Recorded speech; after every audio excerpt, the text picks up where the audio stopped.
Kendo Nyasachwa, Nyasaye maber, Nyasaye majang'wono, Nyasaye majahera, Nyasaye majadiera.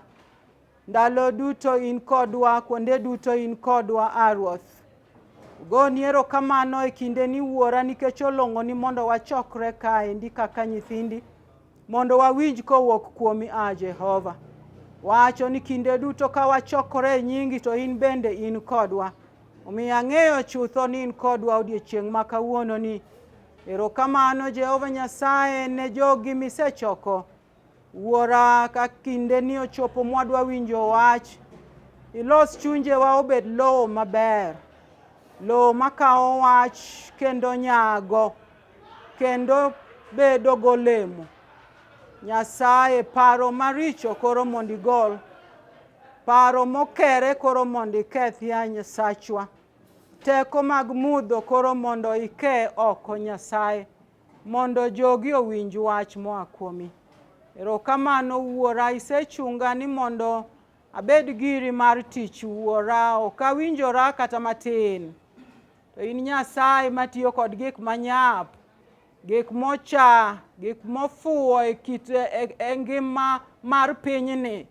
Gik moko mi duong' moro. Mago e gik mitiyogo. That you may put to shame gigo ma dhano ting'o malo. Kendo iduok gi piny. Erokamano Wuora. Setimo mae mondo wachni ochop kare. Ni wach mondiki en adiera. Erokamano Wuora. Koro chung' koda Ruoth. Kendo mana kaka Paulo nokwayo ni Lord give me utterance. Imiya chir mar wacho wachni kaka en ma ok adonje mara kata nyuola kata siasa. Koro ka jowetena dok piny, chung' koda kaka ni chung' kod Paulo. E nying Yesu Kristo mowarowa. Amen. Nyinga Rose Anyango Tiende. An mama mokuo ahero Yesu. From the year 2001, 31st December, Sabich Ginus Otieno. Ka an Club Mayaka International. Ne kan St. James, ne kan St. Thomas, ne kan St. Stevens. Ne an Club Mayaka. Niluonge ni Mayaka International. En between Umoja and Kariobangi. Kama Nairobi River kale kanyono. Kwa hako kakichochoro hapo. There was a place there called at ACK. It was called Mayaka International. Kama ne wa jabi nentie band moro kanyo manegocho mamit. Koro ne wahero kanyo kwa kanyo twabiro the bridge. Kwa the bridge twadhi Egesa. Kwa Egesa twadhi Deep West. Otieno achiel no. Wawuotho kale. Wawuotho ka gimichulo wa msara. To otieno achiel no. Na winjo kai yanjauni. Na winjo ka was so uneasy. Despite the fact ni my correct people were all there. You correct people. Dr. So and so, Professor Ngane, wakili ni kanyo, the correct people. So na winjo ka was very, very uneasy. Nyaka tindi luongo gini my impoa, koso my impermanent. Openyo tango marach gi nyaimbo. Chal mama mamuoch kayo. Awuoga duogi, adhi echo aduogi, adhi kone aduogi. Ta winja voice kadhira from chien like somebody pushing me out. Iti mangoka, to nyaka karango. Awuok Sabich Otieno. Mayaka kacha, it's a slum. Awuok kanyo tayudo taxi makwara. I remember that taxi until today. It was like a red car. To take la Umoja. Nadak Umoja kama ntie Consolidated Bank kacha. Nadak ga kanyo. Before that house was sold off. I used to live in that house. Bange won go no use. Achopi oda Sabich Ginus. Achule 100 adonji oda na yuak ni Nyasaye. Ni Ruoth kecha aol. I've suffered so much. Koro kata temate mondo ayud kwe oko ni mondo ayud konyruok oko ni. Aneno ka ok konya, Wuora konya.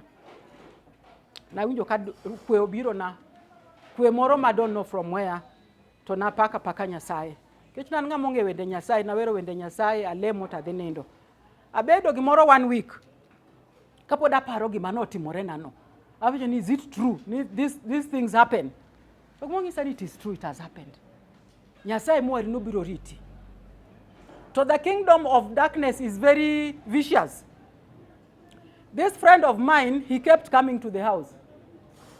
to ng'isa ni koro kabichulo ni ot. Koro kata lepi ma iye koti tibiro gama na tuang'o. Ang'ise ni sawa, watem kotama tabiro gochoni. Pokagochoni nyaka kawuono. 200 nen 2001, not 2001. Nyaka sani en higni adi? 2001, 23 years. Pokagochoni. Yes, the grace that saved me is the grace that has brought me this far. Mano enenda. Ana mama mamin nyithindo manyiri ang'wen, by the grace of God, nyikwayo bendariyo manyiri. Nende wayudo somo e Joshua, ne joma nendo donjo ma let matin, Joshua 24, ne wasomo mana 2 verses, 14 and 15. So that I bring this two verses back into context. Mondo kik wayudha verse achiel to waringogo. Waneni 24 ni ne wacha ng'ono. 24 ni wuoyo e ndalo makoro jo Israel osechopo piny mane Nyasaye osingo negi, piny maber mane Nyasaye osingo negi. Gisechopo piny no Kanaan. Koro kane gisechopo ne gibedo relaxed. Nyasaye nosetimo negi duto mane osingore ni notim negi. Nowacho nigi ni namiu piny maluchu ok ochwerie. Namiu piny mochiel motegno mane unowegi ok ugero. Piny manike kod mzabibu kod ng'owo machiek mamit mane ok upidho. Piny manitie kod ute mabeyo moketiek mabeyo ma unu uon you did not work for. Manitie kod yewni mokuny, yewni manigi pi mang'ich mamit mag modho ma unu wegi ne ok utimo ang'o, ne ok ukunyo. Nyasaye nosetimo magi duto mo fulfill his promises mano osingo negi ni notim negi. Koro ne gin relaxed. Aeto tuo moro dhi ogoyogi seche ma koro giwinjo maber no, onge gima thagogi. Tuo moro dhi ogoyogi miluongo ni apostasy or backsliding. Kitabu mar Rapar mar Chik 8, 12 kadhi nyime, Nyasaye nokwich wacho negi niya, ni ka uchope piny maberno, ma uchiemo ma uyieng', ma fethu gi dhahabu omedore, ma mwandu omedore, ma koro udak e ute maber, to wiu kik wil gi Nyasaye manogolo Misri kuma ne unie wasumbni. Kata even this far gisekalo thim, gin Kanaan, pod ne giting'o thuond mula cha. Thuond mula mane Musa loso e thim cha. Ni mondo konygi obed ranyisi mar Yesu mabiro biro. Pod ne ting'o gi lamo kaka Nyasaye. Apostasy nodonjo negi. Joshua koro ti to neno ni what is the future of Israel. Omiyo endiko kani Joshua oluongogi, ochoko jo Israel duto gi jotelo te gi jong'ad bura. Mogi chokore kamoro miluongo ni Shechem. Shechem ne nigi significance ni nen kar rapar mar jo Israel. Ni mar ka Ibrahim ne Ur mar jo Chaldea kuma ne Nyasaye oluonge kobiro, nobiro mojot Shechem. Jacob ka Padan Aram ka Uncle Laban nobiro mojot Shechem. Omiyo it was significant ne jo Israel, nen kar rapar. Omiyo Joshua oluongo jo Israel duto Shechem mondo gichung e nyim Nyasaye, mondo giwinj to Nyasaye wacho ang'o. Now that Joshua is about to die. Na kasomo kanyo chakre 24 no duto to na awuodho puonj moko ang'wen, adek in fact, adek.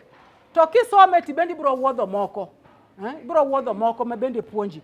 To na yudo adek ma koro Joshua ng'isogi ni to mondo ubedie kaka jo Israel. Ket jo Israel is a nation of God. Mondo ubedie 100 years to come. Mondo usiki ka unie piny. Mondo kikurume piny kaka jo Amalek, jo Moabites and Ammonites. I don't think they are on earth today. Koro Joshua wacho nigi ni gik adek gi, and even more, biro konyo u mondo usiki, mondo udhi maber, that it may be well with you, that you may exist as a nation. To mokwongo okawogi koterogi down memory lane. Down memory lane oparo negi kama giaye. Kisomo chapter 24 duto, I extracted a few moparo negi. Bear with me, I will go through them very fast. Nikech ne bed nok gin important, Nyasaye dako keto gi e kitabu. Mos moro nitie ma jowa ohero ni Anyango idhi nadi? Kata Otieno idhi nadi? Tiwacho nang'o? Adhi maber. Donge mondo wadhi maber. Gik mantie kanigi biro konyo wan kaka nokonyo Israel. Mo Israel nitie nyaka kawuono. They were never finished on earth. Joshua wacho negi ni paruru jo Israel ni ane mana luongo Abraham kwaru ka gole Ur makele Kanan kaendi. Namiye Isaka. Isaka namiyo Jakobo to kod Esau. Esau namiyo gode mag Seir mondo dagie, to Jakobo gi nyithinde to nodhi Misri. Kane giyudo sand ne giywakna, naoro Musa kod Aaron mogologi e sand. Kane gichope nam makwar, Farao nolawogi gi geche kod farese. Kane giywakna, narie bada mabaro nam diere, mogikalo e piny motwo. Owacho negi ni paruru. Kik wiu wil gi these things that happened. Paruru. Kane gichope thim, ne gidake thim higni 40. Narito gi e thim kanyo, onge ng'ama lawe no yiech, kata woche no yiech, na pidho gi mana mai polo, kod pima ae Luanda, na telo ne gigodie chieng' gi siro mar mach, to die otieno atelo ne gi siro mar mach, to die chieng' aumo gi bor polo. The care. Ogendini mara teke madongo manentie thim nokedo kodu, to na oro kihondko. Na oro kihondko e nyimu moriembogi mogiweyo nu thuolo. Remember the battles. Lwenje masekedo nu. Wuoyi moro ni Balak wuod Zippor ma ruodh Moab oro Balaam wuod Bor mondo bi okuong'u, na loko kuong' mobedo gweth. This is the God maloko kuong' bedo gweth. Paruru kendo kik wiu wil. Down memory lane. Paruru kama Nyasaye osegolo uwe, lwenje mosekedo nu. Paruru hera mar Nyasaye moserugun jo Israel. Of all the nations on earth, God picked on you mondo ubed joge. Paruru adiera mar Nyasaye, the faithfulness of God through the journey in the wilderness. Paruru ma wiu ok owil. Zaburi 77 kar 11. Jago ni ndiko barua kawacho kamaendi. Anahul timbe ni madongo, kendo anawach honi ni madongo misetimo e ndalo mokadho. Name them one by one, honi ma Nyasaye osetimo e ndalo mokadho. E ngimani a time comes, e ngimani kaka ja Kristo, nitie ndalo ma nyaka idog Shekem. Msalaba wa Yesu. Karudi pale msalabani ukakumbuka mahali Mungu alikutoa. Panjo moko untu beyo jowete na Anto Narach. Anto Narach makaparo taiwak. Narach. There comes a time madoke msalaba mane ago picha kaka na wuotho marach. Akelo nyaka wuoyi mana wuotho go e ot, an gi nyithinde ot. Obiro nyaka ot, okae an gi nyithinde ot. Apenjo nani wuora. Ang'o manodino wang'a? Why did I have to do this? To nikech Satan mane dhira, piny bende koro dhira. Nyako makwar, nyako maber, nyaish, siepa mone luonga gani odiero. Kadhi kamoro ten moting'o na handbag. Piny nyalo teri mabor. To anyaka adhiga down memory lane. To kinde duto kadok down memory lane tadoga Nyasacho ni God thank you. Erokamano nikech dikora onge, dikoro ringra noseyudi. Ringruoge moko matindi kwanyo kwendegi, dikoro mara nosekwanyo. Kech nanyalo wuok samoro e gesa gotieno saa 8. Samoro wawuok dipwes saa 8 na gi taxi, ja taxi ni bendikia. A time comes in your life mpaka uende kwa msalaba, at the cross. At the cross, at the cross, where I first saw the light, and the burdens of my heart rolled away, rolled away. It was there by faith my sight, and now I am happy. Oh, a time comes that you must go back to the cross. Mondinge otodo ma Nyasaye no golie. A time comes a keny marry in our marriages, in our families. Ndugu iparie kama ni chake gi nyar ng'ato. Abiro metoni. Parie kama nu ae gi nyar ng'ato, you had nothing. Nyithindo ne onge, sani nyithindo nitie. Sani gik moko nitie. Sani gik wok kani to itimoni chwi tom to ginene yaore. Iluonge nang'o mami? Mama Florida. Rongo itimoni chwi to yaore. Ne uchako kionge kata ndiga. A time comes in keny mari nyaka chak down memory lane. Ipare to nyar ng'atni ne wago kanye. Mine pare ni jaduong' ne wago kanye. Makoro sani weyo jaduong' tedore kende dala, in America idhi piro nyathi. Nyocho nyuol nyakwaro idhi piro nyakwaro, jaduong' ni dala tedore kende. Parie kama ne uchake kode. A time comes in this fellowship manyaka wapar kama Nyasaye osegolo ae. Lemb Dholuo wacho 1948. Chiemo ncha winjo kan ka jaduong' obel wuoyo, to wacho ni ndalo moko lemo ni nobarore ariyo. I was not there to na winjo wachno. Jomoko ne leme tent, jomoko kene lemo St. John's. Parie kama Nyasaye nogolo wae. Mwachak waduogo gimoro achiel molem Dholuo nitie nyaka kawuono. Jaduong' Bishop chieng' moro wuoyo St. Paul's. To wacho ni ji ni fellowships mag kiluga gi mong'eyo kende en lemb Dholuo. No pacho jo Abaluya no teme ndalo moko kato kaneno kama gichope. To lemb Dholuo to ng'eyo kende en member. Owuoyo St. Paul's. Ndalo moko 2007 2008 ne wakere mane okwanyal romo mowa wach dhowa. Mone wawuoni koro warumo. But by the mercies of God, wachako yudo jot kae in St. Stephen's. Wan kanya kaka wuono.